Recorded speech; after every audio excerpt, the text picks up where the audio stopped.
তো সকাল সকাল উঠে সিম্বা খাচ্ছে তার নতুন আনা বাটিতে রুটি। রুটি ওর ভীষণ পছন্দের খাবার। আর এই বাটিগুলো সিম্বাকে গিফট করেছে সিম্বার দাদা আর দিয়ান। আর এখন সিম্বা খাচ্ছে পায়েস। পায়েস ওর খুব ফেভারিট, মানে মিষ্টি জাতীয় যে কোনো খাবারও ওর খুব ফেভারিট। আর এই বাটিটা আমি দিয়েছি, সিম্বা লেখা, সিম্বা কাস্টমাইজ করা এই বাটিটা। এটা হচ্ছে সিম্বার দুপুরবেলার খাবার, পাতলা মাছের ঝোল আর ভাত। দিয়ান সযত্নে মেখে দিচ্ছে আর সিম্বা ভালো বাচ্চার মতো ওয়েট করছে যে কখন সে খাবে। আর সেই সময়টা চলেই এলো, যখন দুপুরের খাবারের সময়টা চলে এলো এবং ভালো বাচ্চার মতো নতুন বাটিতে, এটাও একটা নতুন বাটি, সেখানে সিম্বা খাচ্ছে। আর এইটা হচ্ছে আমি কেক বানাচ্ছি, জীবনে প্রথম এরকম কেক বানালাম, তাও আবার ডগ কেক।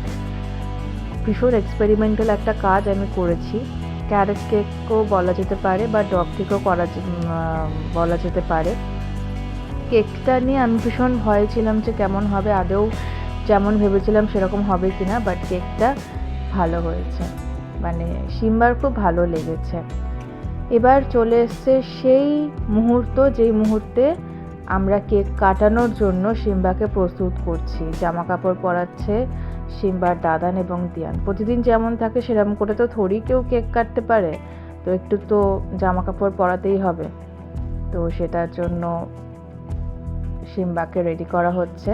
আর এই পুরো বাড়িতে একজনই আছে যে সিম্বাকে হাত ধরে সিম্বার কেক কাটাতে পারে, কারণ সিম্বা প্রচণ্ড ছটফট করছিল, কেন বুঝতে পারছিলাম না।